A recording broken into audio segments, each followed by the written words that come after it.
Welcome, one and all, to Comics Covered for the week of August 1st, 2018, episode 36. Jack, I'm gonna cop your recap thing from later, because I wanna agree right up front here and make it very clear what we stand for and our values and principles here on Comics Covered, Comics Culture Podcast.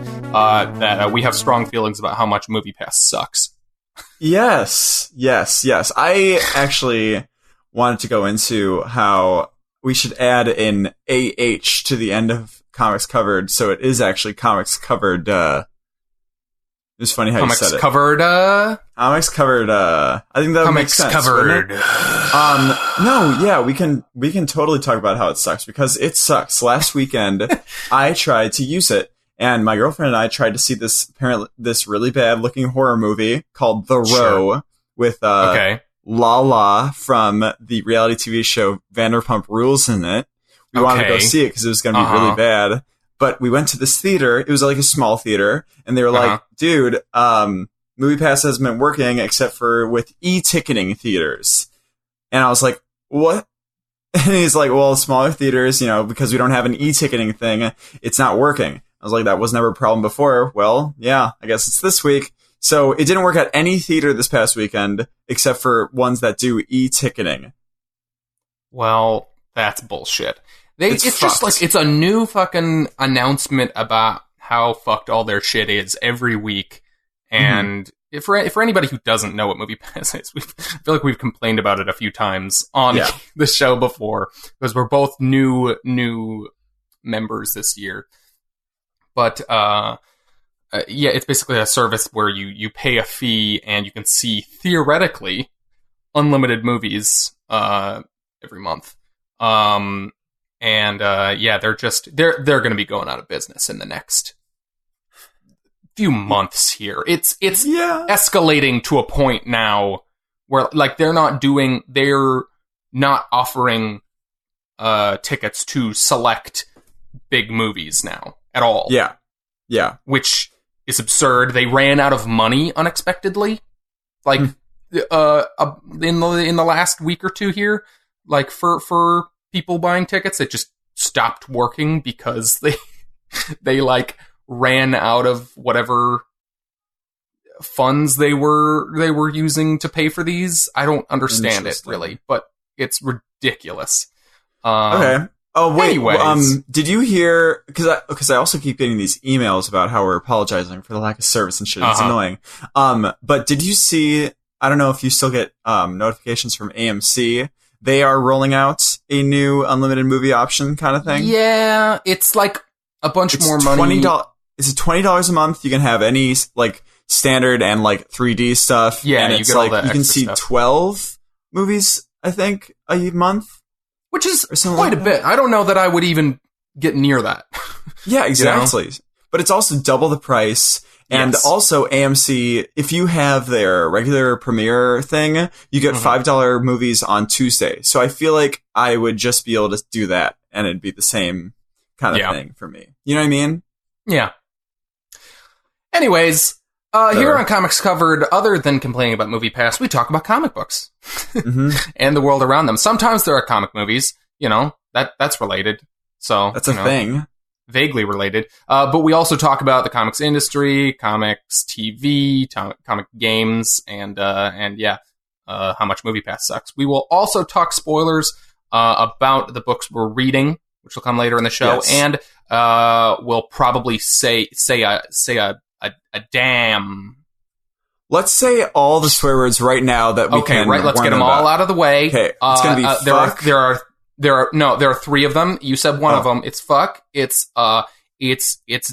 damn, because I said that one, and it's piss. Well, you also said fucked up shit already, so shit is in there. No, that one's kosher. I say that to kindergartners. Okay, well that's that. What about dick? Is that a swear word? No, that's a name. Are you saying people with the name Richard are somehow offensive? Okay. I don't agree. Okay. We'll warn you about the spoilers though. And I'm Doug. I'm the closest thing we've got to a comics expert here on this show. Veteran. I'm a bit of, sure, if you want to call it that. If you also want to call me your comic book Sherpa, which was what I was originally going to call myself on this show. Just don't call me late for dinner. Mm-hmm. We made a test recording before we did our first episode, and I made that joke, and Jack claimed to have never heard that joke before. Yeah, because you are still the only person I've ever heard say that in my entire life. I guarantee 90% of people have heard that joke about 20 times in their life. Okay, well, it's not a good joke. I mean, yes. I'm one of the lucky 10,000, I guess. I am Jack. I'm a recent convert to comics, and my weeks have been getting larger and larger. And I don't know who this character is that Doug is imagizing me with. Imagize. That's my new catchphrase. Oh, I was going to say something. You know, one week we should talk as if we're like some alien race from either Marvel or DC, and we should call the show Cosmics Covered. Sure. Or we could do a special episode where yes, we are also from space, but we also only talk about cosmic characters. Yeah, that'd probably be better because it'd be more of a show and regular, and we'd talk about the news in comics on Earth as if they were happening on this lowly planet of Earth. Like on this planet where their problems are seemingly very minuscule. Well, now you've put that idea out there and someone's going to steal it. Someone's going to steal it. Yes. Okay, anyways. All right, never releasing this episode. It's going to go in the bunker. Oh, shit. Yeah, so I've got a character here. We're going to continue on our trend that we started last week of giving Jack images to characters, which this week I'm actually going to post the image to the character. It's not a trend. It's not a trend. It is a trend. It's a hot trend. It's trending. Hashtag trending on Twitter. This episode now may start a trend, but I feel like a trend is not. Like, this is just the sequel. That's true. That was the first one, I guess, not technically a trend, but now it is a trend. Because it's the second. Whatever. Oh, wait, yeah. Are you actually going to post the image this time? Because these people... Yes, this time I am. Well, okay. I know what you're going to say. I know what you're going to say. You had it as part of the whole, like... Yes. Whatever, which is not... What is it? Yes, no, was not the original intent. Was not the original intent, and I will post it. Yes. I look like I'm hallucinatory. I will post the image tomorrow along with the episode, or the same day as the episode. Okay. Very cool. So should I look at the image now? Yes, you should look at the image. You got a little sneak peek earlier, but I want you to look in a little bit more detail. Here, I'll make it bigger for you. You don't have to make it bigger. Oh, wow. Where'd it go? Jesus. Oh, it moved. Okay. All right. I've seen this image before, but I don't know who it is. You don't know who it is. Can you make, from the visual here, any kind of educated guesses? Well, it's Thor as a frog. I can see that. He has the whole, like... Also, do we know what the boob platelets on Thor does? It's just part of his armor. I don't think they serve a purpose other than looking weird, rad. Though? It's just weird. No, they look rad. Why are you saying rad? You never use that word. I always say rad. I say that every week about 20 times. Okay, cool. Well, he's holding a little Mjolnir. What's the name of our intern? I don't remember. I don't... Well, we fired that one. The new one is Barry. Barry, can you roll the tape back? Barry. That's good. Barry's going to roll the tape back. He'll get back to us. Okay, thanks. You have terrible jokes, and you always like go back to them. You know what I mean? You gotta think of new ones, Doug. I'm creating trends. We're an oh god. Okay, little Mjolnir in his frog hand with little wispy ears for his face. Is that a Thor? Or I guess he does have a helmet sometimes, right? With those on the helmet. Yeah, this is like a very old, like Silver Age style Thor costume. Here with the big feathery wings on his helmet. Yeah. I can only imagine that this is a Silver Age thing where they had all these big, crazy, trippy stuff happening and funny stuff. Let's see, when this issue debuted, I would assume it was 86, so Not really. Okay. Not really. No, that was more than like the Renaissance of comics. Yes. Yeah. I mean, that was. Oh wait, 80s? let's see. When was 86? I think was actually maybe the year. What? The year that all the big shit happened. What big shit? Yeah, 86 was Dark Knight Returns, and I believe Watchmen came out that year as well. Yes, Watchmen came out in 1986. 86. Yeah. So in the tradition of the Dark Knight Returns and Watchmen, we have this other character whose name, can you guess? God. Is it a frog pun based off of Thor's human name? Donald Blake, right? His name is Donald Blake, or yes, is, I'm not sure. Is this name a frog pun based off of that or anything? It is a frog pun based off of Thor, off of the name Thor. How do you... I mean, not even really a pun. Really? Okay. I don't know. Is it what would you name this character if you had a character name that was a frog Thor and you had to come up with a name for him? What would you call him? I mean, that's tough. How do you... Does it end with OR? It doesn't, which I feel like is a missed opportunity, but the name is it just Frogger? It's not Frogger. That would constitute copyright infringement. Oh yeah, that's right. I'm sorry. I forgot that was like a real thing. They should make a new Frogger game. Where did you pull the name from? I don't know. I was thinking like Fragor, like Frogor. You didn't even think of the video game. That wasn't because of the video game Frogger? No, it was because I was thinking Frogor, and then like a Thor thing. But then you said it wasn't an OR, so I said Frogger, and not realizing that it was a. All right. Okay. I have no idea. I don't think there's any. Is it like Hopper? Hoppy? No. Okay. I'm just gonna tell you. This character's name is Throg. Throg. Fuck you. That is Throg. Okay. No, that's not really a. God it's more damn. Of a portmanteau than it is a pun. I love it when you say that word. It's a fun word. It's a fun word. Portmanteau. Okay. So let's guess some more things about Throg. So he's a frog. You kind of gave me an easy one here. I feel like there's not much else I can do with this. Like he's just a froggy Thor from some other dimension. How about can you guess what publisher he's from? Marvel? Yeah. But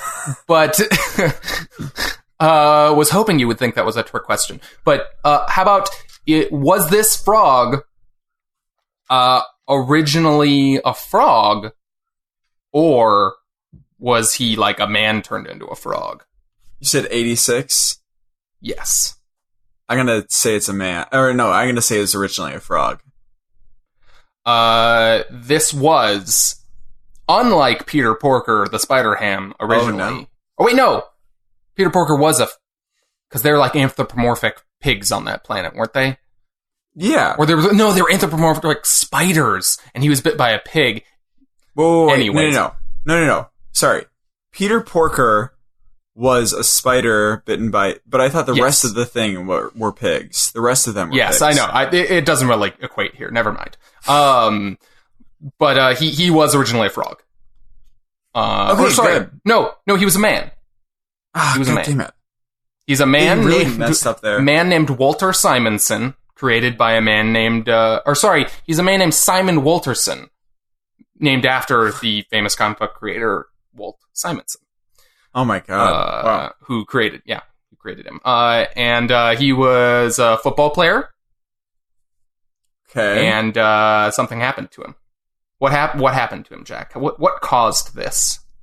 I mean, was it magic? Was it an accident? Was it? It must have been magic. It must have it been, was magic. He was cursed. He was cursed. But how was he also, like, given the powers of Thor? Is the thing. I'm going to guess that this is strangely completely separate really? from the Thor powers. Why, then? Why does he look like this? He turned into... Okay, so he got cursed, turned into a frog. With a very long, sad backstory about how his wife died while he was a human, and he was trying to find a way to talk to his dead wife, and then he couldn't pay the medium, and so turned him into a frog. What? Jesus. And then, he meets Thor, who's been turned into a frog. Oh, Thor was turned into a frog at this point. Okay. Yes, temporarily, and he runs into him, and then leaves. But there's like a piece of his hammer, I believe, a sliver of his hammer, and he grabs that and imbues him with Thor's power. So he must be worthy then to wield the hammer. Yeah. That's cool. It was impossible to pick up this sliver of the hammer, but he did. And it turned into a hammer and gave him Thor powers. Wow. Wait, so that means... Okay, theoretically, shouldn't Throg be able to hold the real Mjolnir too, then? Probably. I don't know. Right? He definitely should be. I mean, he's got like a little mini, like, frog-sized hammer. Well, yeah, and I don't really know how actual weight factors into these things, because it's kind of... They just can kind of pick them up because they... have the strength of character or whatever, but... Yeah, I always assumed that no matter how big or small you were, like, it always depended on your worthiness, and the thing would feel as heavy as it should, like, as a hammer would be best for battle or whatever, or power. Sure.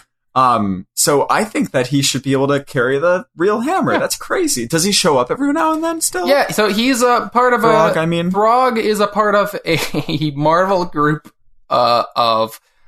pet sidekick characters called the Pet Avengers. Oh. No. Yep. Wait. That's a thing? Can you think of any other... Okay, so you might know...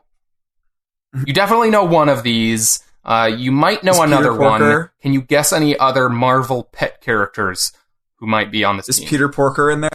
I think he has been. Okay. I think Spider-Ham has been on this Spider-Ham team. I'm not sure. Okay, what else? Another pet. Oh, Lockjaw? Lockjaw has been a part of the team, yeah. Okay. Oh, I hope they do a new one with bats. Oh, that'd be so good. Really great. That's I've been really wanting to do... For anybody that didn't remember, that's the Best from Donny Cates' recent Doctor Strange run. There have been a lot of good new, like, dog superhero characters or superhero-related dog characters in the last, like, couple years. Oh, really? Like, what else?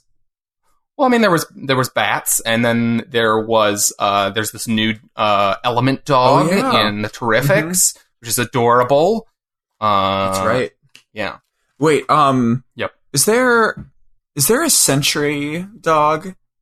There is in the Sentry book. I don't know if he's related. Also, I was wondering, I know Sentry isn't this week, but if any of the Sentry family of characters comes out, is that version of the Void going to come out? Like, if there is a Sentry dog, can the dog be Sentry, like, and then the Void Sentry, or the Void dog comes out? Do you think are you asking, are there sidekick versions of the Void for all of the sidekicks the Sentry has? Yeah, there should be, right? There's a Void dog. Oh my god. That'd be amazing. I would love to make a book about, like, the Sentry dog and, like, him going out and, like, playing fetch, and then, like, the Void dog comes and steals the Frisbee or something like that.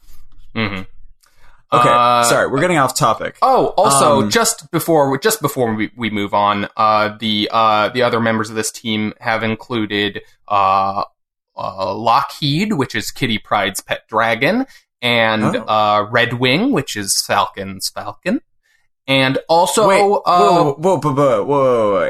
I thought, in the movies, he's a drone. But it's in the comics, it's actually a falcon. It's a fucking falcon, like a real life falcon. Yeah, a real falcon. That's awesome. Yeah. I understand why they wouldn't do that for a movie, but that's awesome. It's awesome. He kept him when he was Captain America. It's awesome. Also on the team, Bo Obama, Barack Obama's dog. And how was your week, Jack? That's great. Well, my week was great. The Movie Pass thing, just so everybody knows, was what I wrote down as my week. But I guess I can think of something else. Well, actually, I do have a good thing.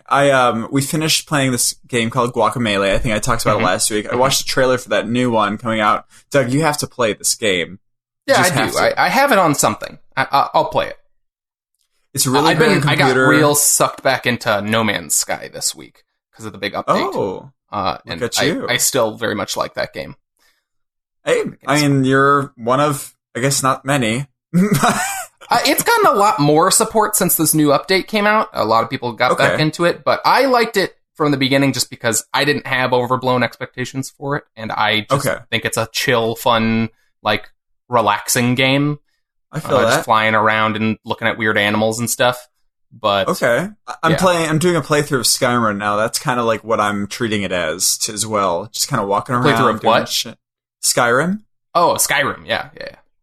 Skyrim. But for me, my girlfriend and I just started playing Alien Isolation on her computer, and it wasn't working for a long time when we started to play. We tried to play this, I think, twice before, and it always has had really bad lag, but we fixed it, and it runs like amazingly now. So I'm really, really excited to play that. That's awesome. But what else happened this week? I don't know if anything else happened this week. I went to a bar class yesterday. It was really, really fun. Have you ever been to like a studio class, like with like aerobics or like yoga or anything? I know I'm asking this question to the wrong person. Actually, I know the answer. Oh yeah, I do that every day. No, I've never done anything like that. Have you ever done any form of exercise, like ever? I took a like strength and speed class in high school. I went to a gym once. Outside of that. What kind of gym was it? Like, what was the company? Was it Lifetime Fitness? I think it was a Lifetime. Yeah. Okay. And I mean, I did sports and stuff through school. What sports did you do? I played soccer all the way through high school. You did? Yeah. Oh, I didn't know that. Were you on varsity? No, not varsity. I was just on I played through 10th grade. So I played in 9th and 10th grade in high school. I played a long time before that, but I was just on the 9th and 10th grade teams. So you were a scrub?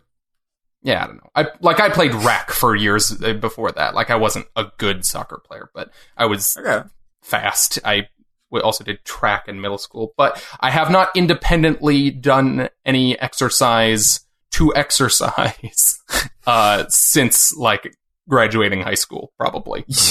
You really should. I need to. I know. It's bad. Okay, just so everyone knows, I'm going to give some personal information out to you, Doug. Just so everyone knows, Doug is a very skinny person with hardly any muscle mass whatsoever. But so, like, it's not like him not working out shows in any, like, unattractive way. So, well, I'm starting to put on a little bit of weight. Are you serious? I'm not becoming portly or anything, but like, I don't know, I've got like a little bit of a paunch. Wow, like a beer belly kind of thing, like a dad bod. Yeah. You're working on your dad bod. Yes, I'm working towards my dad bod. Wonderful. Okay, well, you kind of already said your week too. You were playing through No Man's Sky more. Or is there anything else you wanted to say? Other than working on your dad bod? Other than my dad bod? No. I think yeah, No Man's Sky has been a lot of my week this week.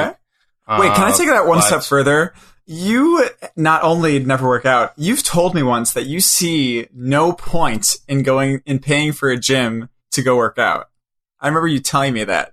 When did I say that? You said that before I moved out to LA, like probably like 3 or 4 years ago. We were hanging out and I told you about how I needed to like go to a gym workout. I asked you if you wanted to come and you said, I really don't see any reason in paying for a gym subscription and working out. Like, why not just go out for a run or something like that. And I tried to explain to you that, like, they have weights, they have lifting machines, they have other stuff. Yeah, that was silly. Yeah, no, I get it. Okay, thank you. Thank you.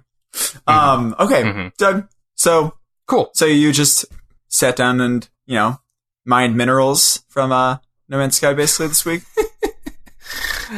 I don't need to talk a whole bunch more about No Man's Sky, but yeah, I've been doing a bunch. I am working towards buying a freighter, which is a big ol' ship that you can park your ships in. Oh. It's very exciting. A ship for others? That's good. That's really good. A ship for your ships. Okay. Should we go on into news? Cool.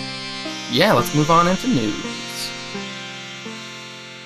All right, so it was a pretty light news week this week. There wasn't really much in the way of, like, big movie or TV announcements or even comics. Solicitations came out this last week, but I don't know. I feel like we don't need to, like, get bogged down in talking about all the solicitations announcements. Yeah, on the show anymore. Them today though, because I didn't even know. I should look that up every week. Yeah, maybe we'll make a post about them or something instead. Yeah, but just eats up a lot of time. Something that did happen that kind of just is more an excuse for us to just talk about something that we never got a chance to talk about. Is so in the past month or so here, James Gunn was fired from the directing role on Guardians of the Galaxy 3, because a bunch of his old offensive tweets got dug up and surfaced, and Disney didn't want to be associated with that, took him off the movie. In this last week, we had an update to that in the form of the cast of the Guardians movies all got together, and I don't know if they didn't all sit on a keyboard together. They all wrote letter word by word. Yeah, they each took a key, and anyways, there was an open letter released that they all signed, basically saying that, like, they support him and know that, like, they're saying that, like, they know him as a person and that those tweets don't reflect the person that they know, and, like, that they think that he's a good person and doesn't deserve this, and they're campaigning basically for him to be brought back as director of Guardians 3.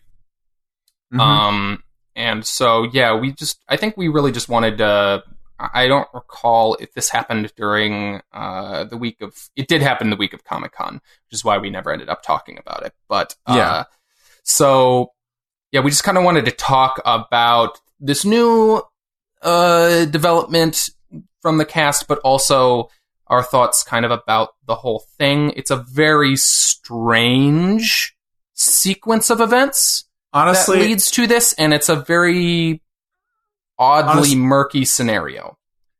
Honestly, it makes sense in this day and age, and they call this right out in the letter. You know, these people have been working on 2 movies with this guy. So when people who just disagree with James Gunn's political ideas go out and they try and, get him fired, which they successfully did, this kind of shit happens. That's what happens in this day and age, because Disney overreacted, and they're like, okay, because everybody's getting fired because of what they're tweeting these days, even though this was a decade ago, and we're just gonna follow suit. I also just found a picture that someone posted. It's really funny. It has Disney, and then a quote: "James Gunn's behavior a decade ago was completely unacceptable and does not deserve to work in the MCU." It's a paraphrase, not a direct quote. And then someone put a picture of Robert Downey Jr. with, like, this dopey smile on his face. Like, reacting to what they're saying, because if they, fired everybody for their, past, Robert Downey Jr. should be at the top of the list. So why not there? Sure. No, James Gunn got the guillotine because they apparently think he is, the risk and reward are not in his favor in this scenario, which is bullshit, because he said himself that the reason he put out those jokes was because the internet jokes kind of community culture of that time period was he was looking for shock value. He was looking for shock joke, shock humor, just like what happened with Dan Harmon. In fact, it's the exact same thing that happened with him this past week, where people dug up stuff about him. Like, he had like a doll or something. He was making fun of, like, I mean, they're tasteless jokes. Of course they are. But that was the point. That's why they said it. They didn't say it because Dan Harmon is a pedophile, because he's not. James Gunn didn't say these things about rape because he is uncomfortable views on rape. They said them because they're comedians trying to make a drop in the internet, and social media, which was still like very young at the time when they made these jokes. And the idea that they should have any sort of repercussions nowadays for it is absolutely absurd. And if people think that that's a thing that should happen, and if they were like young when Facebook and Twitter and all that shit was going, like, just starting, I want them to look back at their shit and what they posted. Because I know if I looked at my Facebook, stuff I posted 10 years ago, god damn it, I would fucking probably just get off the internet, just blacklist myself, just leave. So, like, god damn. Yeah, sorry, that was my rant. So, you specifically called out the Dan Harmon thing, and it's important that we don't, like, just completely write off the idea of calling people out on their shit on the internet. Oh, hell no. But it is also important to be critical of what specifically what the purpose of the outrage is, what we want from it, and, like, who we're validating and who is being punished and rewarded for this. Because in this specific case, just to talk about James Gunn, like, this was, like, most of these tweets were a decade ago. The most recent one was in 2012. He got shit for it at the time. He got in trouble for it at the time. He apologized for it at the time. And these tweets were dug up specifically by, like, alt-right personalities like Mike Cernovich, for the specific reason that, he's an anti-Trump person. He talks about it.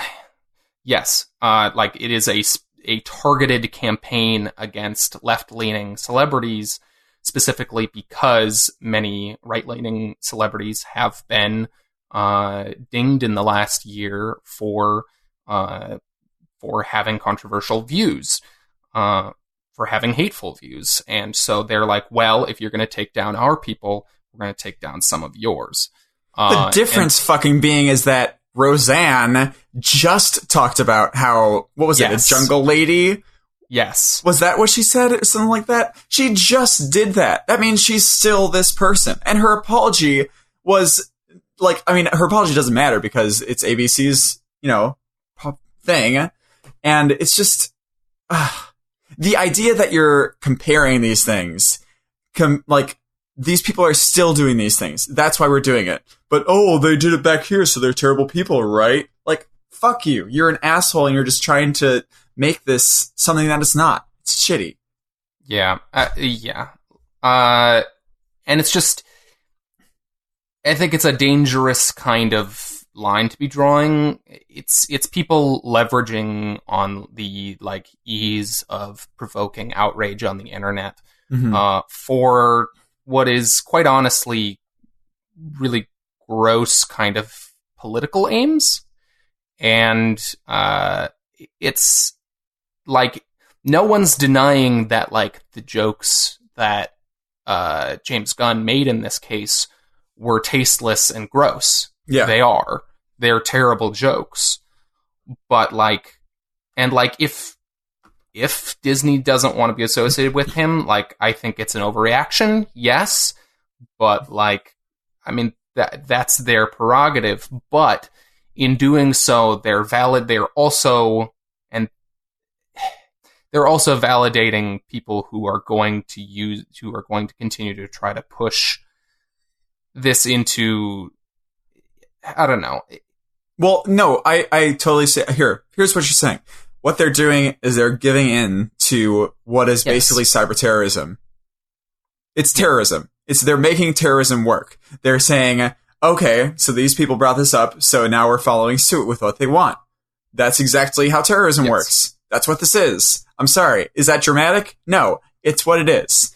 It's shitty. It's stupid that it works. But with Disney, with this family, oriented company and everything, they have a very bad position to be saying anything, really. Because, I get why they did it, and they can do whatever they want. It's the free market, but goddamn. Yeah. Anyways, also, sorry, one other thing. I think a big problem with what this is, and I'm not going to say too much about this because we're not that kind of show, but a lot more importance has been put into Twitter in the last 2 years because of one fucking person, and I hate that. I hate that so much. Honestly, I'm very apathetic about politics, and I don't have that many views on it whatsoever, but I hate the idea that Twitter has become a viable source of information. Yeah. Fucking hate it. So I'll stop it now. Yeah. Anyways, yeah, we'll update if anything comes of this. I feel like Disney is a company that, regardless what the implications of what they did here are, they're probably not going to go back on this. I would be very surprised if they did. It would show. It wouldn't be good for them. I don't think if they'll probably stick to their guns, even if it was wrong. What do you think will happen with the cast? I don't think they'll get off the movie or anything. I mean, no, they're probably all stuck in contracts. They signed contracts for however many movies, even if they don't want to do them. Yeah. I mean, I think it's very telling that they have the entire cast there. Saying that, they don't believe that, this is this reflects the person that they know and the character of him. He posted a whole really long apology on Twitter, basically talking about how he, it was one of the most kind of honest responses I've seen to one of these things. Yeah. Where he's, talking about how, yes, I used to, make shitty jokes, and I recognize that, and he says, he's not excusing it, but, he has grown and is not, and, he is able to recognize how bad that stuff was at the time. Yeah. And, cops to it being a mistake. I'm very curious what's going to happen here, because I think it sets an important precedent, whether it should or not, for how companies react to online movements like this. I think it's a dangerous thing that has been happening more and more. I'm not against people being called out for having gross views or saying gross things, and this is nothing to do with because I agree specifically with Gunn or his politics. It's just corporations these days are reacting quicker and quicker and quicker to internet mobs in a way that is becoming slightly scary. And it's easy to ignore that when the people being taken down are people like Roseanne or other people who are saying gross things. It's important to kind of take a critical eye and look at exactly what we're validating here and what the actual response to these things should be. So, yeah. Yep.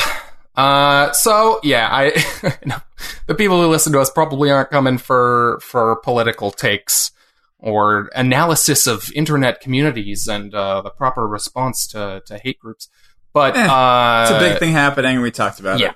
Yeah. Anyways, making the impossible pivot here, we're just going to move right on into the fun stuff and to talk about our weekly comics. Yeah! All right. So, this week, We had a bunch of comics. The books that we both read this week were Cosmic Ghost Rider, number 2. Also from Donny Cates, Death of the Inhumans, number 2. We had the Donny Cates DP. You really love saying that, and I really hate it. Okay, good. Also, Justice League number 5, Mr. Miracle number 10, the Quantum Age from the World of Black Hammer number 2, and the Immortal Hulk number 4. I also picked up Batman number 52, Captain America number 2, Leviathan number 1, and 7 to Eternity number 10. Did you have anything on your own this week? I don't believe so. Should we call Justice League Legion of Doom instead? Yeah, so that's a thing we'll talk about in a minute. But they kind of took over the book this week. Yeah. So I didn't know anything about. I had Captain America in my poll apparently still. How's that second issue? Just tell me a little bit. Or actually, should we save that? I actually have not read it yet. I'm so incredibly behind in all my comics. Because I'm also catching up on previous weeks. Wow. Because I got really behind the week, like 2 weeks around Comic-Con and a bunch of other work stuff for me. And so I'm like simultaneously trying to read all my current comics and like having to read like the previous issues of like of new issues and stuff. So it's I'm prioritizing stuff that like we're both reading. Don't ask me about pretty much anything else. I did read Leviathan is really the only like I'm interested in that. Let's talk about that after. And Batman. I always have to read Batman. But so Jack, spoiler warning. Thank you. Can you please do the thing? That's new. No, it's not. It's the same as it's always been. You're right. That's the same noise you always make. Jack, what was your favorite cover this week? My cover of the week is Cosmic Ghost Rider. Okay. First of all, I just love the art style in this book in general, and I believe that's the same person. I love this person. This is actually Jeff Shaw did the cover on this. Oh, well, I love him. He's fantastic. But I also love, one of my favorite things, and this person has come about recently, this Antonio Fabella doing colors person. Mm-hmm. And I love the colors in all these books. They're so fantastic. And Fabella was on another book recent. Oh, Skyward is the other one that they're on. Yep. And he does that. He did Thanos with Donny Cates. I think he does a bunch of Donny Cates stuff. Yeah. But in any case, I love some of the colors going on. I love the motion going on behind it. I just love that it's a space shark. I think it's a really cool scale, like with scale and everything, using that stuff with Cosmic Ghost Rider shooting into the open mouth and the space shark going in. The detail put on like the helmet thing, which I don't really get the helmet thing. Have space sharks been a thing in Marvel? Or is space sharks were a thing in Thor, I believe, introduced a few years back. Or maybe they've been around forever. I don't know. It's always a hard call to make if something is new or not in comics. Yeah, but I read because I read that Jason Aaron Thor and they had space sharks in the last part of it. As far as I know, that's a thing he introduced in his original Thor run. But again, there could have been precedent for that. I have no idea. But yeah, there's a giant space shark head coming in to bite Cosmic Ghost Rider, who's flying away on his space bike and shooting into his mouth. Yeah, great contrast in scale there between them. Yes. One thing I do wish they drew a little baby Thanos on, because he's not anywhere near. Oh, you're right. He's not on the cover. But I guess maybe being just the second issue, maybe that was a plot point they didn't necessarily want to give away if someone hadn't gotten around the first issue. But I mean, good on them, because like I don't like that when they spoil stuff like that. Yeah. So yeah, makes sense. That was my cover of the week. I don't know what else to say. I just really liked that it was a space shark on the cover, and I think it was drawn in a good way, and that's about it. It's very simple. I don't know about covers this week. There weren't a lot. You know what I mean? Yeah, I loved this one. It's like it's got a, like, the coloring in this book in general is fantastic. Antonio Fabela is someone who's, like, quickly jumped up my, like, favorite colorists in the last year, and especially on this book, he's, like, amping up the, like, super saturated, rainbowy kind of palette. Yes. In this book. And it goes really well with the tone of it. And it's not like, it's not so, like, absurdly, like, animated looking that it's, like, I don't know, that it's all funny. Like, they can have dramatic moments with this kind of coloring still, which I think is, and really dramatic, like, looking images still, which, I don't know, I really like, especially with showing that with, like, Galactus and stuff. Yeah, I'm looking specifically at the reveal of Galactus in this issue. It's a very, I mean, that's more talking about, like, colorist on both is the same. The interior artist, though, also, a lot of range. Yeah. But yes, the choice of colors in this, it does, like, work on both of those and can kind of, like, subtly shift to, like, be more dramatic or be more, like, fun and poppy. But yeah, there, like, that continues on this cover. Like, there's, like, Cosmic Ghost Rider really stands out with the, like, very warm oranges and reds, and specifically the red on him always really stands out. Yeah. His glowing helmet with the bright yellow. Mm-hmm. And yeah, I like Cosmic Ghost Rider also as a character is his costume. I feel like it should be everything that I hate about, like, dumb, like, 90s style superhero costumes. Yeah. But, like, in the way that Donny Cates seems to, like, really love some of that kind of stuff, he makes that kind of stuff work. He elevates it. In a way that I've never seen. You know, like, he is, I think, and I don't know this for sure, but I always get the vibe that he loves shit from the late 80s and the 90s in comics, and like, specifically, like, he's a huge Venom fan. Yeah, which is a very, very, very 90s character, especially in kind of his, like, more famous portrayals. And he loves that. He loves the big epic gothic stuff. And he makes that stuff work in a way no one else does, and I love that. And he picks artists who draw the shit out of that stuff. Yeah. I think both Jeff Shaw, who did this cover, and the interior artist on this, like, draw just a really great Ghost Rider. Yeah. And Frank Castle. This character is one of my, like, it's so cool that they, like, created this character in general. Yes. Like, it's just, because it's out of nowhere, right? This thing hasn't been a thing anymore at all, right? No, the idea that Frank Castle, like, in the future, dies and comes back as I was just talking about Ghost a general Rider, and then Ghost Rider that has, like, cosmic powers like this. You know what I mean? No, that's all new. Yeah. It's really, really cool that they did something like that. Like, it's perfect. It really is perfect for, like, a perfect, juxtaposition to the original character kind of thing. Yeah. Okay, but yeah, that was me. We'll talk about that with your. Cool. We might talk about that more later. My favorite cover this week is a very simple cover. It's like kind of as far away as you could get from your cover. Yeah, I'm but my cover is the cover to Mr. Miracle number 10. This cover is the regular series cover artist, Nick Darrington, who, side note, did you hear that Nick Darrington is not going to be doing issue 12 of Doom Patrol? But it's coming out? It's coming out, they delayed it again, apparently. Surprise. Anyways, they announced a separate artist, so I don't know what's happening there, but well, shit. Seems to be more indication that there's something weird happening with that.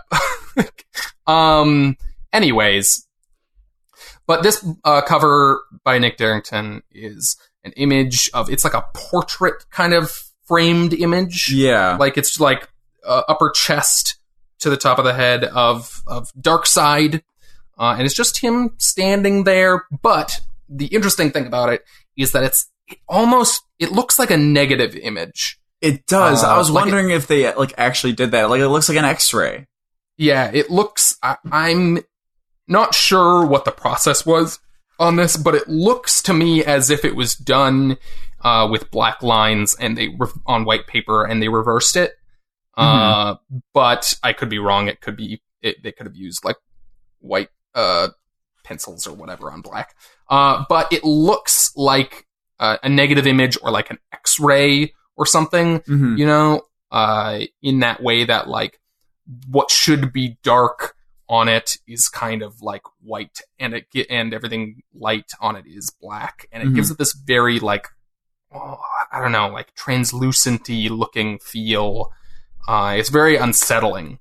It is, and I was like thinking to myself, like, this is a really cool cover. I just don't really know why, and it's like I don't know if I should. I was thinking about if I should pick this because it's very different, but I don't know, like it's not necessarily like, I don't know. Yeah, you took the words out of my mouth. Like, it's really interesting. And what does that mean for the rest of the book? Like, you know what I mean? I feel like they did that for a specific reason. Yeah, and it's a very simple, calm, reserved cover in the way that a lot of comic book covers aren't. It's just him. He's standing there, giving a big old Darkseid scowl, looking directly at you. And the only bit of color, other than like the title on the book, is the red in his eyes. And it gives it this, I don't know, it very much matches the feeling that they're giving Darkseid in this book, that he's this, like, I don't know, ultimate dark power, and that he is like omniscient, almost, omnipresent, omnipotence. Yes, and this almost fourth wall breaking kind of sense that like he's coming for you, you know? Like with all the Darkseid is shit in this book. Or even like, this is his book, and I'm allowing you to read it. It's very, very ominous. And considering the context of like what's happening with Darkseid and what he wants in this at this point in the series, it's very unsettling just seeing him just standing there, just kind of waiting, you know. And I also just I love the line work on it. I think it's a really well rendered Darkseid. Like, it has this sense of dimension to it, of shape. I really like it.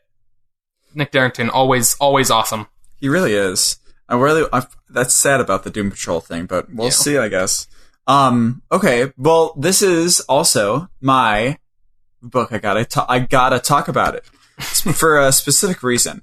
Namely, this first page also. Doug, can you open to your inside cover? Oh, yeah. It's really interesting that they're putting in Wonder Woman and Gorilla Grodd into the story with the Flash. And I don't know why they decided to put product placement for Snickers in here, but I mean, it's just such a weird like thing that, you know, this elevated storytelling from Tom King, it's really cool that they would put this sort of theme in here. I'm sure they'll pay off in the last issue. Have you not noticed any of these Snickers ads in DC Comics? I have. It's annoying. There's like one with the Joker and stuff. Extra annoying putting it on the inside cover like that. They've been doing that, I think, with a lot of these ones. I think on Justice League too, they did. Yeah, I'm sure that's what they're doing, like with their this week's releases. I knew Bendis is coming. Actually, did they have this week any 2-page splash ads? I don't think they did, actually. They replaced that kind of space with their memorial for Steve Ditko at the end of every issue. Oh, okay. Okay, that's okay. And it's okay, sorry. Let's talk about the issue here. So, first of all, just this series continues to be amazing. This might be my favorite issue in all. It's just... And I almost picked one of these moments at the beginning, like, this moment at the beginning when they have 9 panels of a slowly being drunk old-fashioned, where Jared draws the ice slowly melting, he draws the level of the thing going down, he draws the orange peel floating into different ways depending on where the whiskey bourbon is. It's just so cool. It's the best way to draw a passage of time with drinking to show that people are going to be drunk. And it's just, I don't know, I loved this part of it. But in general, what I wanted to discuss about this book is that Tom King apparently, we should have covered this. Tom King tweeted in February that Mr. Miracle is canon and in continuity to the rest of the DC universe. And I wanted to talk with Doug about what that means. He can say that it fucking isn't. It just isn't. Like, nothing in this book is reflected anywhere else. In fact, many of the things happening in this book are directly, like, proven wrong in other parts of the universe. Like, Highfather's not dead. Yeah. Highfather has shown up in... I just looked it up. Like, Highfather showed up in, like, issues as recent as... let's see, there was an issue of Hal Jordan and the Green Lantern Corps from like the last couple months. Yeah. They had a panel of him in Justice League, the first issue. I think he showed up in some stuff he showed up in one of the preludes to Dark Knight's Metal. Like, he's not dead. Okay. Like, so that character is not dead, which, like, undoes the entire premise of this series. Okay, so Doug, let's think about the premise of this series, actually. What is the premise of this series? I don't want this series to be it didn't happen. I'm going to be angry if that's the eventual revelation of this series. Doug, here we go. This is my thought. And I think that might be part of it. So I think, okay, you remember how this issue started, like right at the beginning? Yep. He attempted suicide. Yes. You see a big splash of him. He slit his wrist in the bathroom. Mm-hmm. What if, after that, he was taken to Sanctuary by Big Barda, and this whole series is Mr. Miracle working through trauma that he's been through and he's created this whole situation where he's trying to convince himself that he wouldn't make the same decision as his dad did when he gave Scott to Apocalypse. Yeah. This series is going to, I still think, like, that wouldn't undo everything amazing about this series, but it is going to piss me off if, like, I don't care if this isn't in continuity, but I don't want this whole book to have been a hallucination in his head.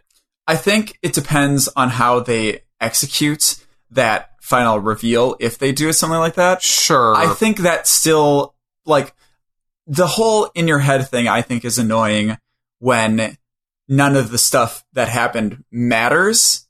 But I think with that specific situation that I said, I think it does matter. It's him working on his character. It's him working through his trauma and issues. And so that stuff does have meaning to him.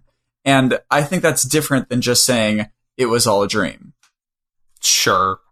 I can understand that it's still annoying to you, but if it's depending on how they deal with it at the end, you could say to yourself, you could just think to yourself that it's not in continuity. Yeah. Hopefully.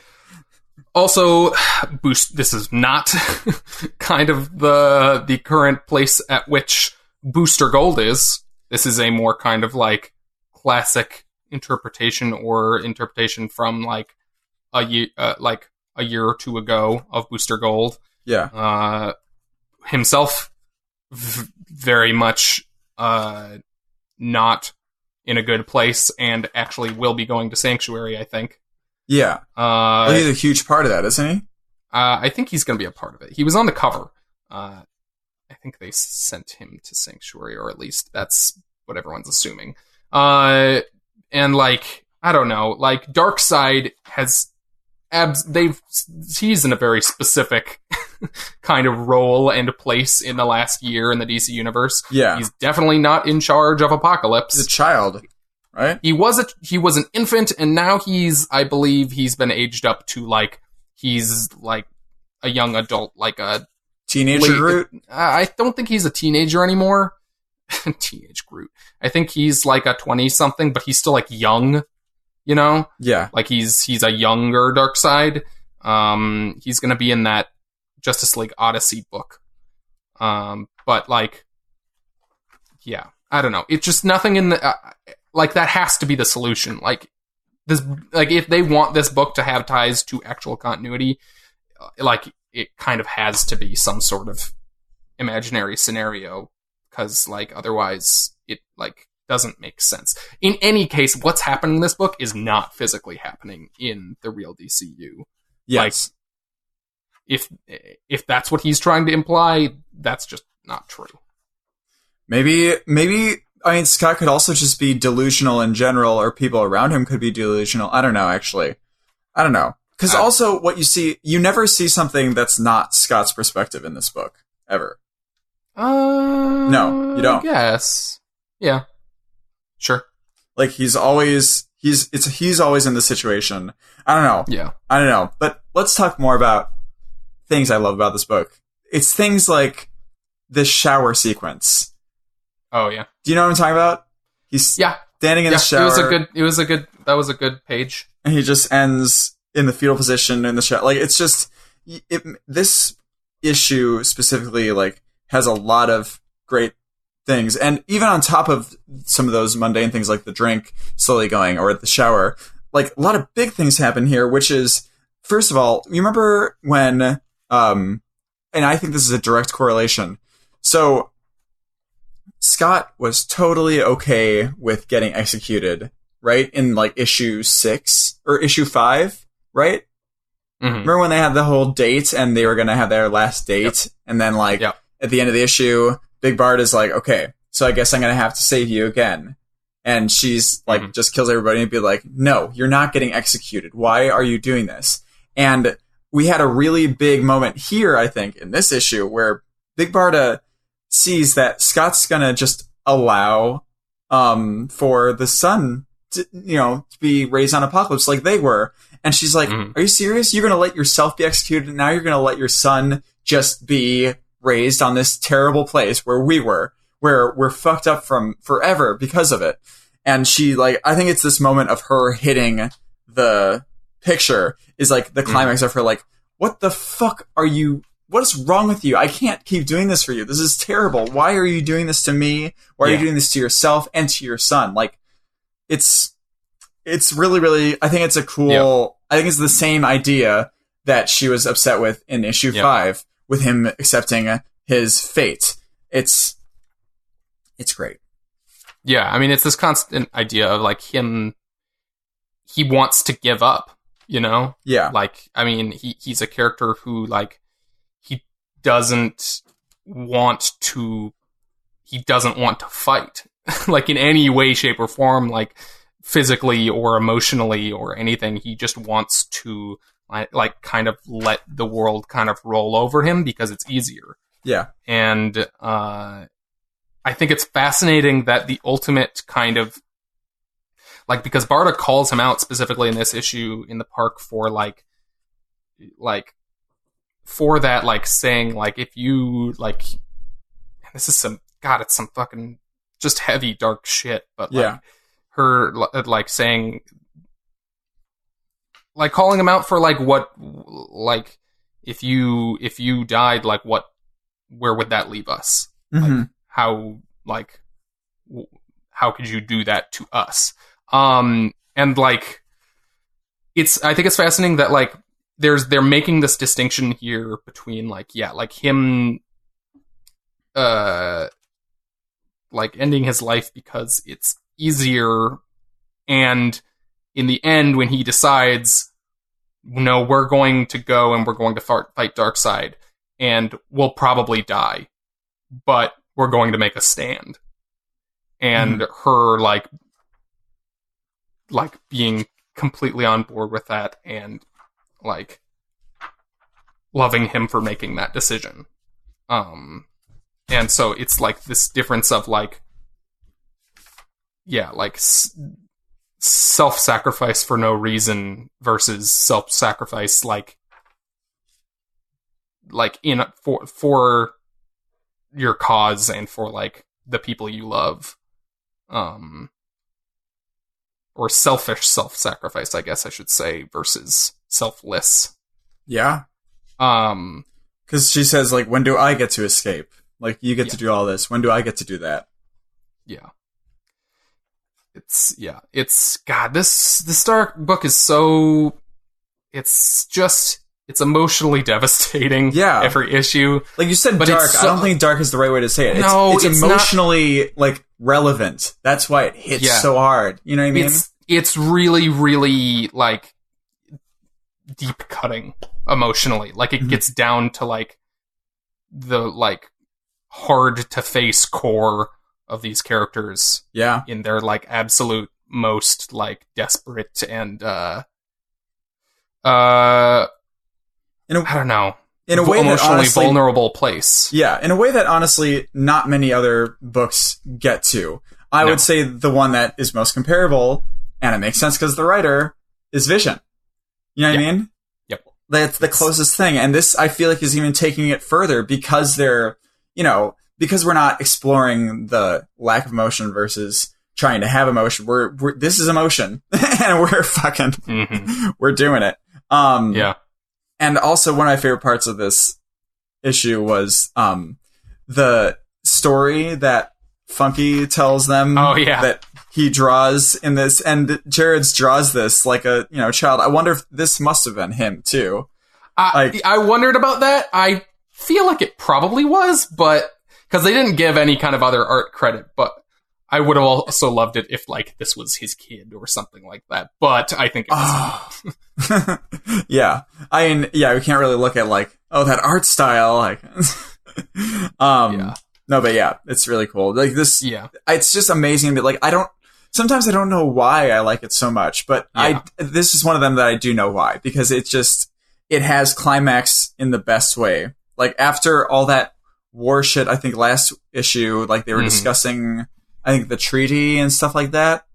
And it ended with that huge thing. And now this is like, it seems like not as much stuff is going on, but stuff is fucking going on. Like it's amazing how he writes this and how it's so mundane, but so gripping at the same time, The emotional stakes are as high as any of the physical stakes are in any other big the highest book, Yeah. On the subject of Funky Flashman. Funky Flashman? Yeah, I think his so. name? Yeah. Funky Flashman.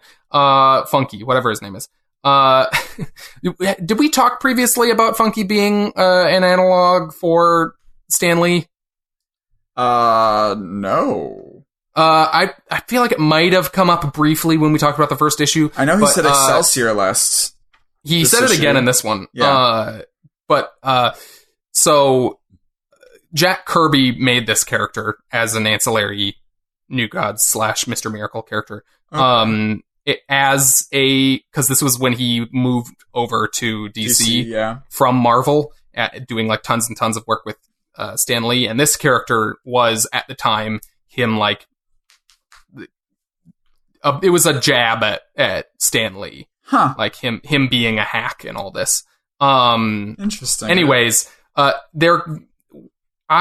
don't know what point they're trying to make about Stan Lee in this, but this character is definitely still supposed to be a Stan Lee stand-in. He's saying Excelsior, and he talks in this issue about like, so one of the big critiques of Stan Lee from back in the day was how he kind of subtly takes credit for all of the works his his like artists and everything did. Like whenever you think of like who created Iron Man, who created all these other characters, it's Stan Lee, and you don't think about the artists like Jack Kirby, and that's purposeful because he kind of took credit for it. He didn't claim to be the artist, but like that's the way they treated it in the marketing and in how he talked about this stuff. And in this issue, Funky talks about like helping Scott's son make this super dog character, this Yeah, Stars, the gold, or wait, no, what was it? The Golden Retriever finds... The Golden Retriever, is that the character's name? Anyways. He's like so weirdly selfless in this, like calling his son, he's like, genius Jake doesn't have to talk. Funky talks plenty. He provides all the imaginations. I do the words. Yeah. And like foisting all the credit off on the son in this very pointed way. Yes. And like saying like, I'm just doing the words. In this like weird reversal of that. Well, also, isn't this story basically the Galactus Silver Surfer story? Yeah, it's basically. So, Galactus that's another way that kind of thing is, showing the Marvel. I don't know if he created that. Did he create Silver Surfer, Stan Lee? I think that was a Stanley Jack Kirby thing. Let me look that up. But nonetheless, yes, I think that's really cool that they're putting that in there still and using that as fuel. Like it's just a nice, like, it's almost like a break, from everything else, but it's a really like cool like Easter egg sort of thing. Yeah, and I find it fascinating his use in this series because I have absolutely no idea how it ties into the central themes, but I'm sure it does somehow. Like, especially in this issue, it felt like there's something pointed about why they're using this weird Stan Lee analog and what he's saying about creating this character with his son, and also his name what that means in relation to Scott's scenario. I have no idea, but also it means something. The son's name is Jacob, and they call him Jack, as in Jack Kirby. That's a good point. Oh, so this literally is a Stan Lee analog. Yes, created a character with Jack. Huh. Interesting. Oh, that's good. Okay. Yeah. Awesome. What do you got to talk about, Doug? I know it's hard to not talk about this book forever. This if you're not reading this book, it's a classic. Probably the best comic book being published currently. Like I have a hard time putting anything else up with it. Ongoing wise, I can't think of anything else I enjoy nearly as much. Every single issue. Yeah, every issue is incredible. All right, so the book I gotta talk about is Justice League #5 or Legion of Doom. Yes. Depending on which title you read on the cover. This book is normally written by Scott Snyder with art. The first few issues were Jim Chung, and then the first issue with Jim Chung, and then the last few issues were... What's his name? I don't know. Remember. Don't recall. Anyways, really great art. Whatever the name of that person is. Jorge Jimenez. Oh, that's it. Yeah. Yes. I hadn't heard of him before this new stuff with Scott Snyder that he's been doing, but really, really great Justice League art. But this issue, done by James Tynion IV, who in a lot of ways is kind of a protege to Scott Snyder, at least is the way that I've been reading it. He was doing a lot of fill-in stuff for Scott Snyder for a long time and eventually graduated to doing his own books. And here he is doing fill-in issues for Scott Snyder again. Art by Doug Mahnke, who is also great. Mahnke. Sorry. Mahnke. It's a fun name. And so this issue, we've been following the Justice League. In the background, the new Legion of Doom, led by Lex Luthor, has been forming and coming against them. And they've been just kind of doing stuff. We haven't gotten that much stuff on explaining what they're doing and why they're doing it, Yeah. And so this issue is, apparently, according to Scott Snyder, this is going to be what every 5th issue is going in the series. Okay, what do you mean by that? Going over Legion of Doom or going over the villain in general at the time? I believe he was specifically talking about the Legion of Doom. But I could be wrong. I'm not sure. Maybe it's a general structure that'll continue after they're done with Legion of Doom, but that's what he said. He said every 5th issue is going to be about the Legion of... I think he said specifically Legion of Doom. Okay, that's just weird that they would have, kind of the same villains the whole, you know what I mean? Yeah, that makes it sound like they're going to be around for a really long time, which I hope they don't overstay their welcome. But he said it's a 50-issue thing he has planned for himself or something. Yeah, I don't know that means that Legion of Doom will be around that long. But, I mean, if they continue to give me, like, really cool kind of looks into the villains like this, I'm on board. It serves as sort of a break from the normal story. We're getting kind of the story of how this Legion of Doom group came together, how Lex Luthor went around and kind of gathered them all, recruited them all is the word I'm looking for. Yeah. And kind of a little bit more insight into his kind of motivations and what he's been doing. And I just found this to be a fascinating kind of look into a group of villains that we don't normally get in a big superhero book. Like, I don't know that, like, their motivations are, like, super deep or anything, but, like, you don't normally get to see kind of their side of the story. And I think that, like, the story they're telling from their perspective here is fairly interesting. And I will take the occasional issue about these guys because I really enjoyed this. Mm-hmm. And I think it's an interesting counterpoint to the story we're seeing from the hero's point of view. Let me say this. I agree with you. I think I'm excited for every 5th issue to, like, be a divergent, like, going over, like, really delving into why the villain's doing what they're doing all around. This specific issue I liked better than the last issue of Justice League, which I didn't like kind of at all. I just thought it was, because I think we talked about it a little bit, I thought it was very reminiscent of Dark Knight's Metal. I think you're looking for that too hard. Because I don't think I saw what you were seeing as much, and I really enjoyed the last issue. I just didn't really feel connected to anything that was going on in the last issue. I don't know. I really liked the 3rd issue. I don't know. This issue I liked better, definitely. And I like that it was a change of pace. Yes. And different. I don't know.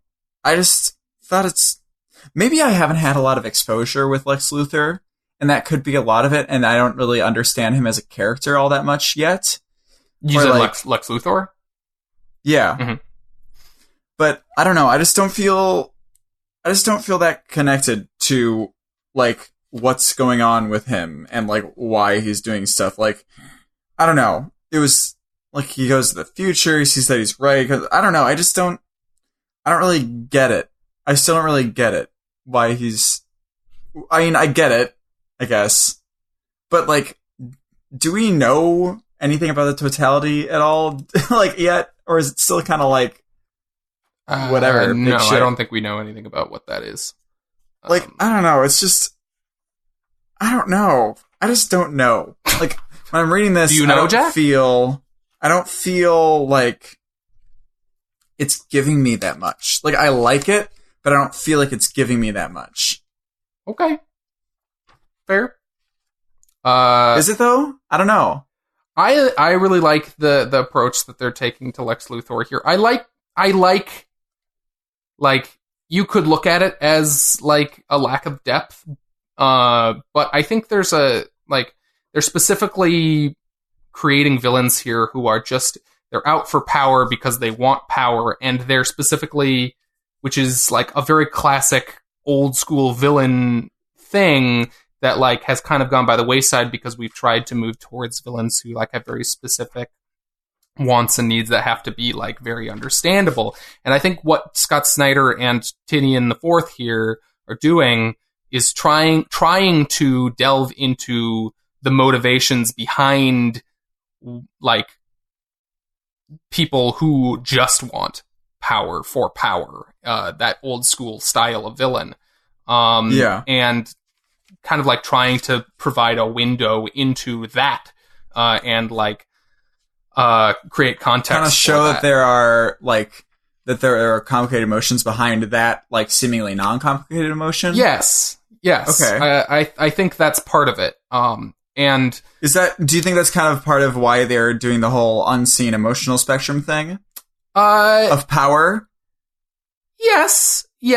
I mean, I don't know. I don't know how that makes more sense to me in thinking about that, because if it's something that we're not usually seen as, if there are villains that just want power for the sake of power, it would be there would be an emotional spectrum that we don't see behind that has never been explained before, and now that we do have a light on it, we can see it. You know what I mean? Yeah. Well, also, like, the big thing, and it very much ties into the big, like, revelation that, like, Lex Luthor has made, specifically in relation to where he was at before Snyder took over Justice League stuff.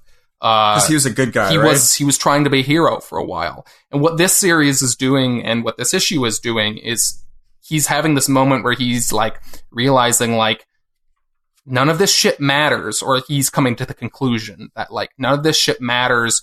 Yeah. All that matters is, like, what you want. You know, like, he's, like, and he wants everything.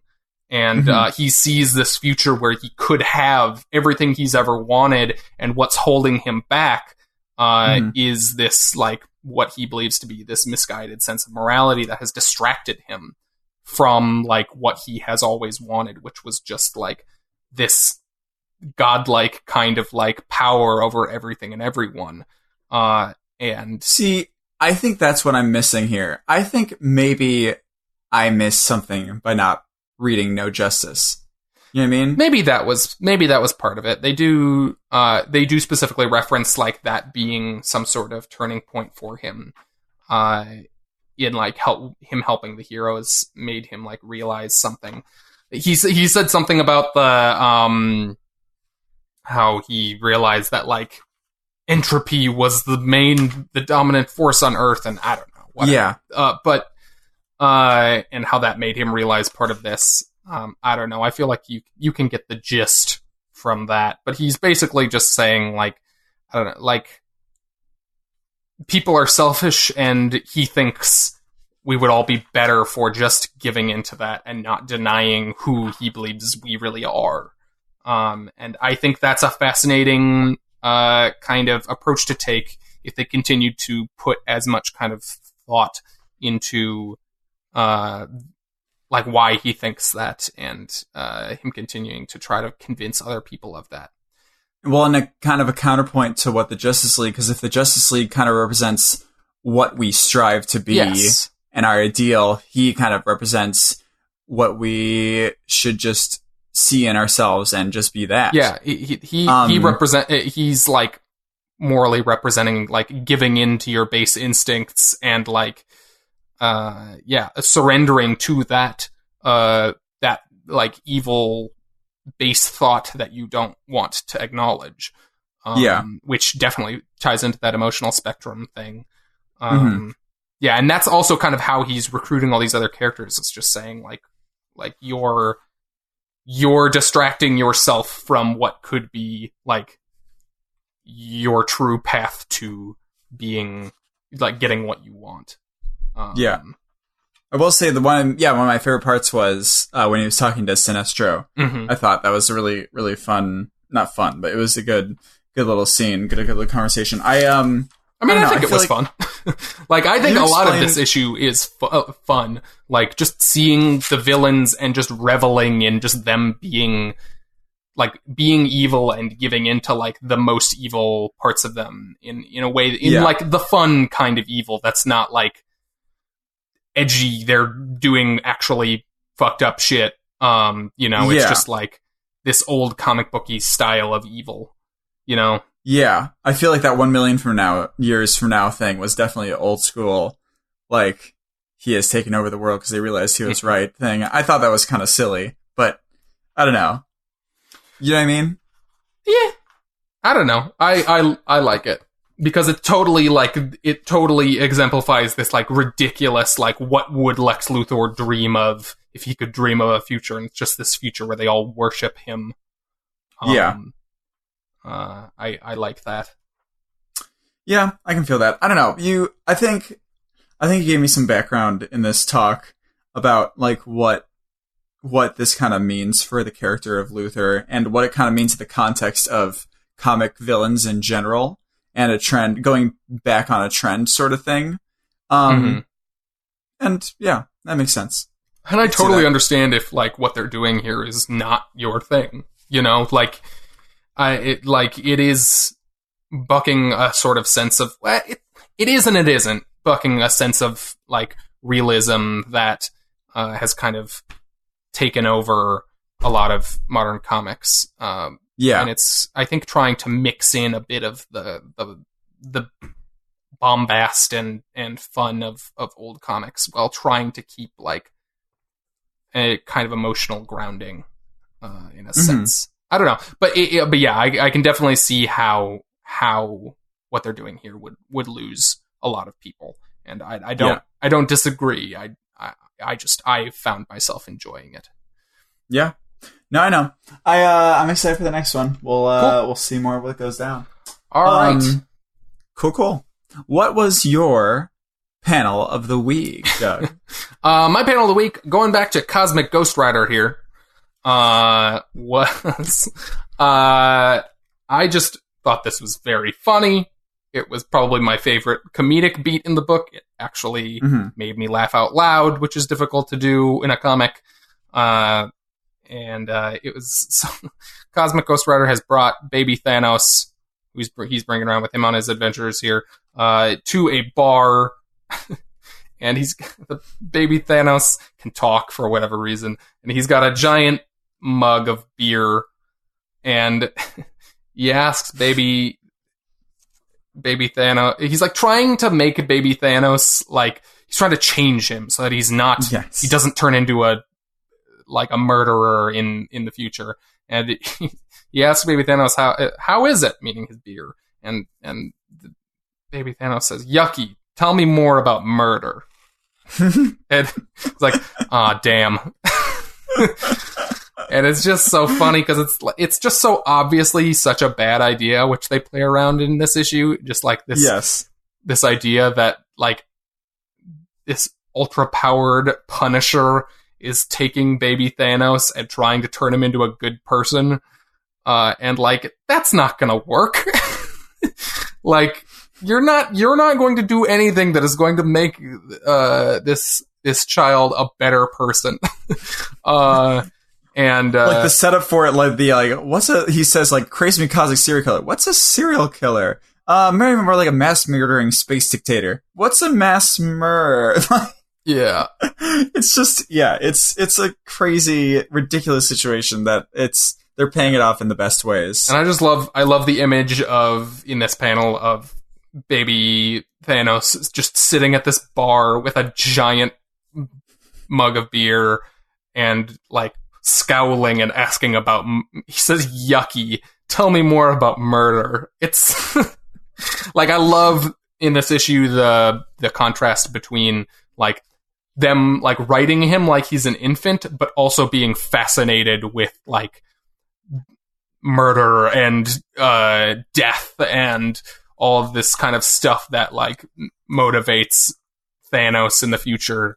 And that kind of mix is hilarious. Two things. I also really love, first off, that I didn't realize that he has a baby leash on this entire time with chains. Second thing, this reminds me a lot of the Raising Gazorpasorp episode of Rick and Morty. Where it's like, can I go outside and dance on their corpses? Oh my god. Yeah.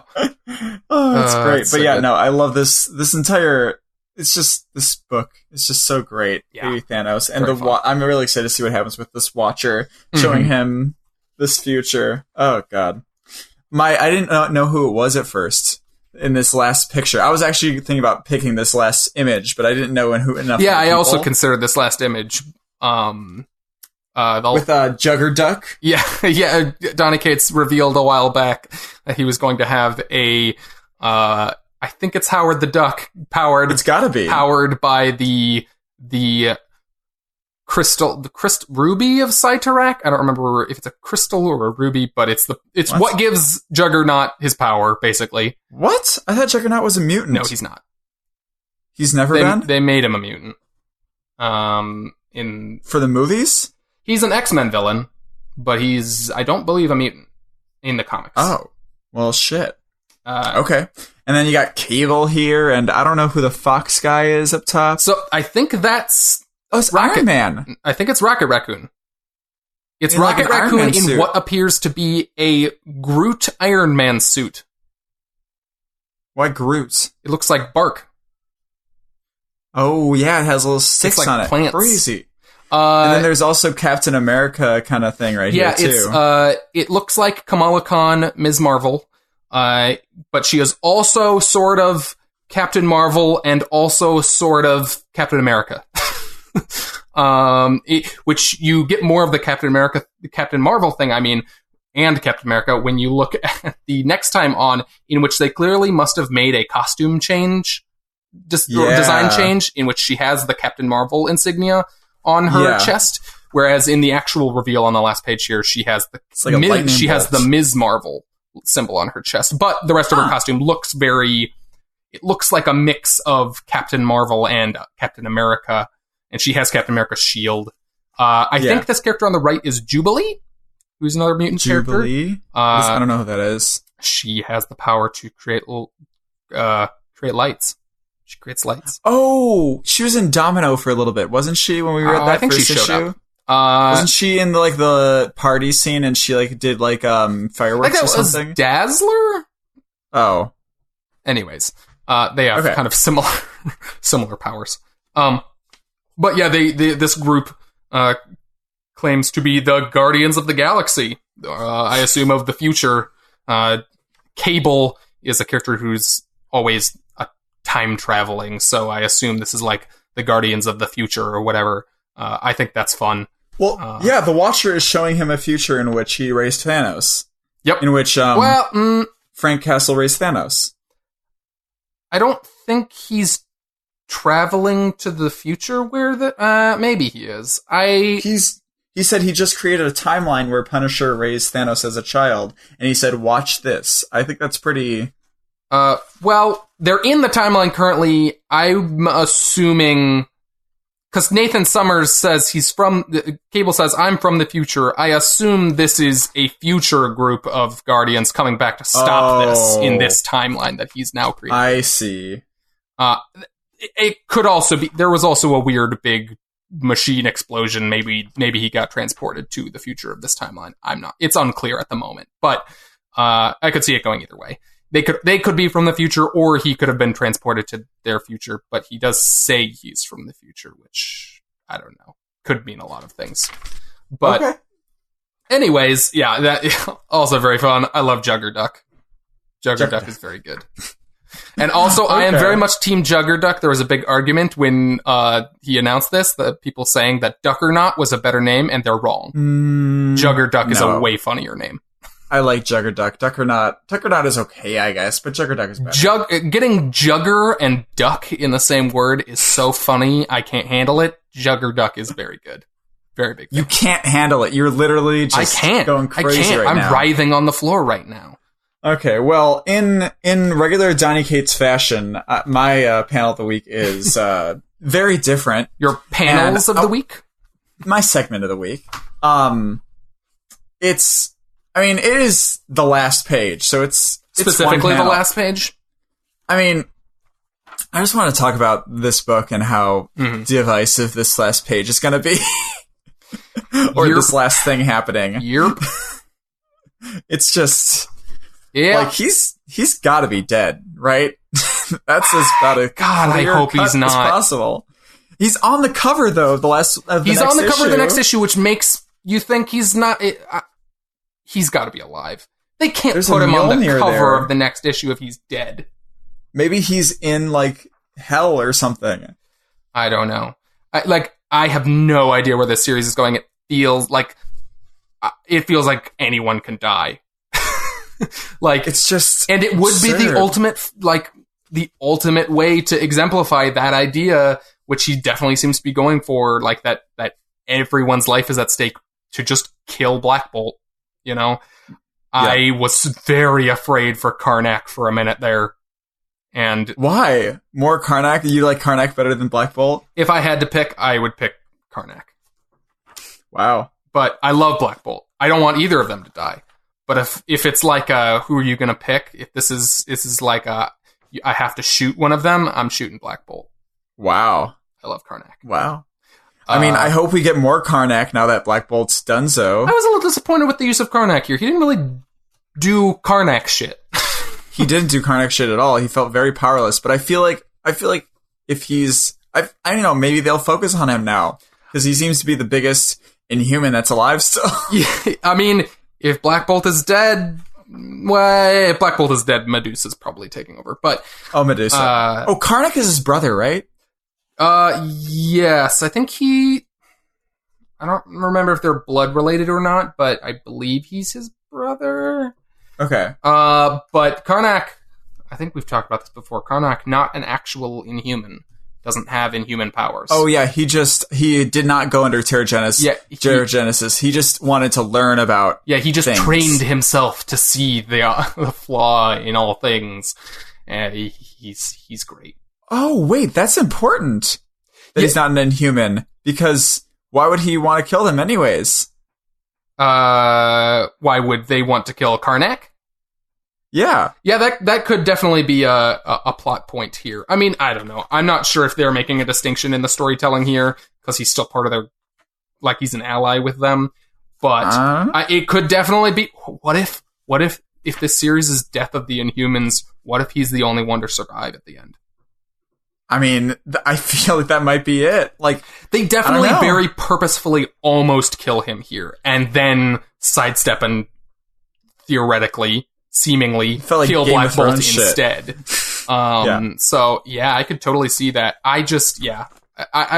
I'm wondering. Yeah, I'm assuming Karnak is somehow partially behind the strategy here, and maybe that's how they're using him, is as a strategist. Maybe. But yeah, he didn't. Do we still think he didn't that, do any spotting the flaw in things or being a weird ninja or whatever in this, which I found. Maybe that's the point, though. Maybe they wanted to show him as helpless, and that was and the distinction here in him being just human. Now, do we still? So I don't know. Do we still think that Lockjaw and Maximus are dead, or do we think they transported? They're definitely treating them as if they're dead. They like if they're not dead, they're going really out of their way to super say they're dead. They specifically say they kill the previously on says Black Bolt's brother Maximus and his faithful companion Lockjaw are dead, along with so many more. And then they're really treating Lockjaw's death as if more than his brother is such a huge deal to Black Bolt. I get it. He's a cute puppy. I mean, Lockjaw was a human too before. I don't think anyone's ever gonna. Well, that's not true. Someone will bring that back at some point. But at this point in continuity, I think everyone is doing their best to retcon him into he's just an Inhuman dog. I mean, that'd be great.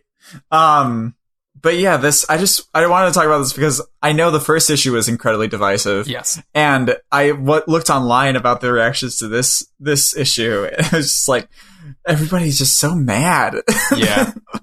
It's so sad to me. Like, it's at least it's a really, really well written story. Yeah, I mean, it's not just this. It's all about execution. No, Doug, you're right. It is all about execution. It is literally all about execution. But yeah, I mean, I feel like, honestly, I'm really enjoying this in the moment. I do think my opinion about the number and brutality of the deaths here, my opinion about them in the long term is probably going to be very determined by where this series ends up. Yes. What they do with that, and if what comes out of it seems like they have really squeezed an interesting new character quirks. I don't know if it'll be for Black Bolt or whatever, but out of this, or new story potential, putting them in an interesting place that you couldn't have without all these characters dying. or if they squander it. I have enough faith in Donny Cates to see where he's going to bring this, and that it's hopefully going to go somewhere really interesting with these deaths. I mean, it's only been 2 issues, and they came out swinging. So he has to do something around here with 3 issues. So, also, is there a implication here that Fox has Karnak's power to see the imperfection in things when he puts his fingers in his wound? I feel like there might be an implied thing there. They definitely don't make it like super explicit, but yeah. I just feel like it seems like that kind of thing, like that he would go directly for that, like tell the truth. You know what I mean? Yeah, that's a very Karnak move also. Yeah, the like pressing on the wound, especially, and it's or it could just be them going for irony here, that like someone has Karnak captive and is pressing on his weakness. Yeah, I can see that. But also, they have made a point that this character has like the powers of a lot of Inhumans. So yeah, maybe they are definitely implying that through that. Not sure. Mm-hmm. Okay, well, yeah, we'll see where it goes. 3 more than half to go, so I'm terrified but excited. Great book. Yeah. All right. Definitely. Okay. What do we got, Doug? That's going to do it for our current books this week. We've got a bunch of books next week. Most notably, I would say, we've got Fantastic Four #1, the relaunch of Fantastic Four by Dan Slott, during the much anticipated, for me, return of Reed Richards and Sue Storm, and reunion of that team. I'm very excited for a new Fantastic Four book. We'll see how it is. We're also getting Farmhand #2, which is not a book I've been reading. Jack read the first issue. I have a slightly lighter week next week, so I think I'm not making a commitment to this, but I think I'm going to try to pick up the first 2 issues this next week. So do it. Yeah. Also, another big moment coming next week: the end of Eternity Girl. Okay. The last issue. I'm interested to see what they do with the end of that book. Mm-hmm. Gonna be very okay. Well, okay. Also, one last little note. I'm currently, outside of all my books, I'm reading Spider-Man by Dan Slott, and I'm almost done with my second big volume of it. And right now, what's happening is, I guess there was an event called Spider Island that happened. Do you remember that happening a while ago? I wasn't reading. I haven't read Dan Slott Spider-Man stuff, but yeah, it's a whole thing. And I'm almost done with it. It's nuts going on. And they really, like, okay. You know how in like trades, like in the midst of 6 issues, a lot of times they'll set something up in the beginning, and then at the end of the trade, it'll be like a complete story, right? It'll be like, oh, they're commenting on stuff they set up right here. This motherfucker, Dan Slott, sets up stuff at the beginning of this, like, it's more than 12 issues, I think. I don't know, maybe it's 12 issues with other stuff, but he sets up stuff on such a slow burn. It's insane how they pay off at the end. It's really, really cool how this story has just gone and gone, and he's just paying off stuff that is just the most minuscule stuff at first, and he really has a real like knack for long-term storytelling. It's really amazing. Yeah. I just bought, I don't remember, we might have talked about this before, but I just bought the first volume that you are reading. Yeah. Or you're reading the second one, but that you read.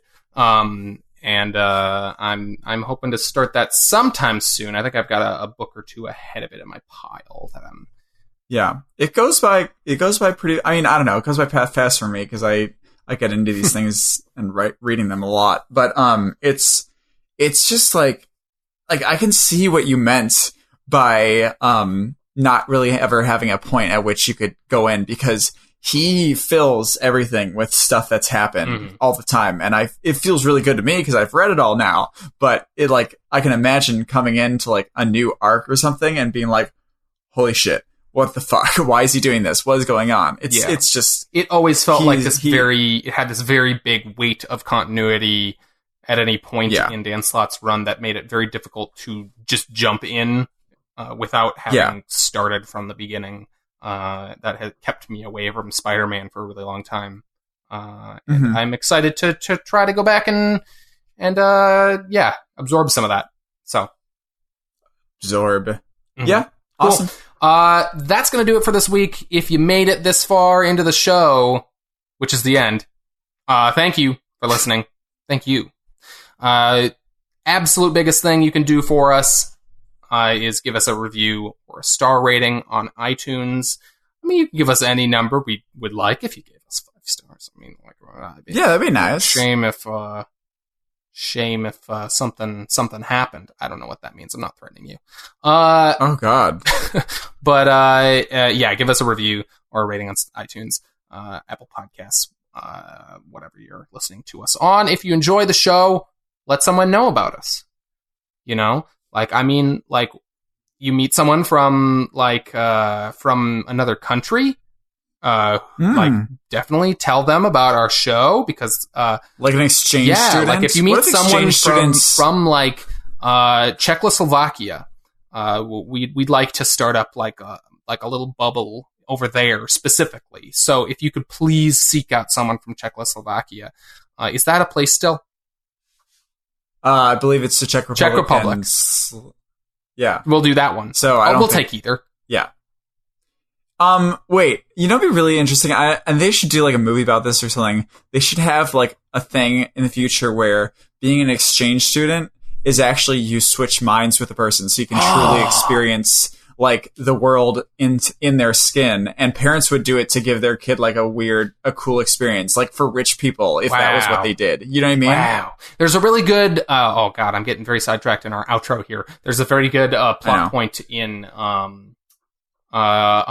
recent Mark Millar story that was called Empress. They had a race of aliens on a planet that is basically, it's a vacation, or it's a planet where there's a planet where you go to vacation, but you switch bodies with someone from that planet, the native people on that planet, and they go in your body and exercise and get you into really good shape and do a bunch of work for you and stuff while you relax on their planet and in their body and get fat, and their bodies are all like morbidly obese and in horrible shape, and you just go and like live up life in their body, and then you switch back and you're like, wow, I'm so in shape and I got all this stuff done. Holy shit. Very good. What is that called? Empress? It's not a major plot point.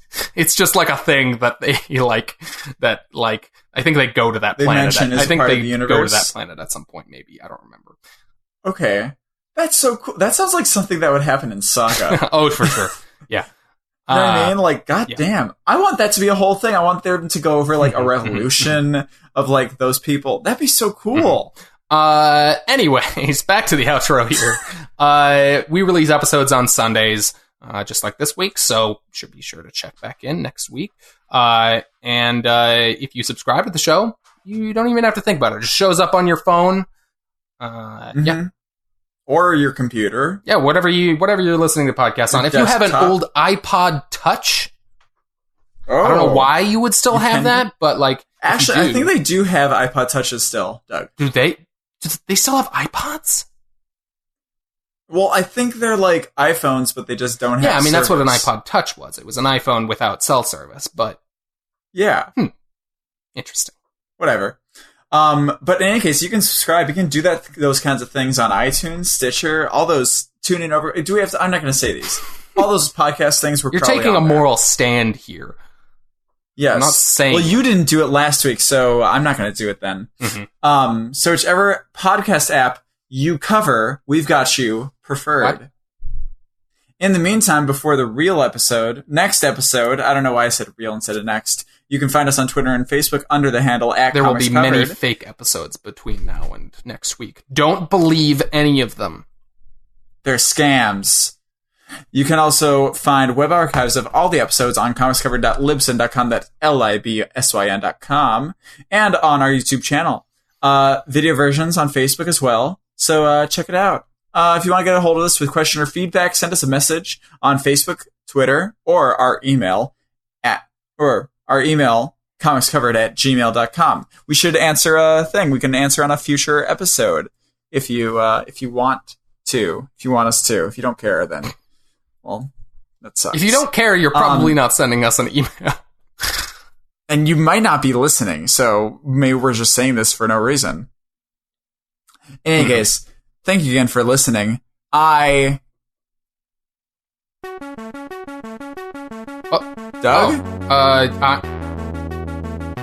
We are Venom. We are Venom. Oh, sorry. On this, can we just talk about the turd comments on the most recent Venom trailer? I have not watched the most recent Venom trailer, but what? Oh my god, go watch it. We'll talk about it next week. Okay, this has been Comics Cover. Thanks for listening, guys.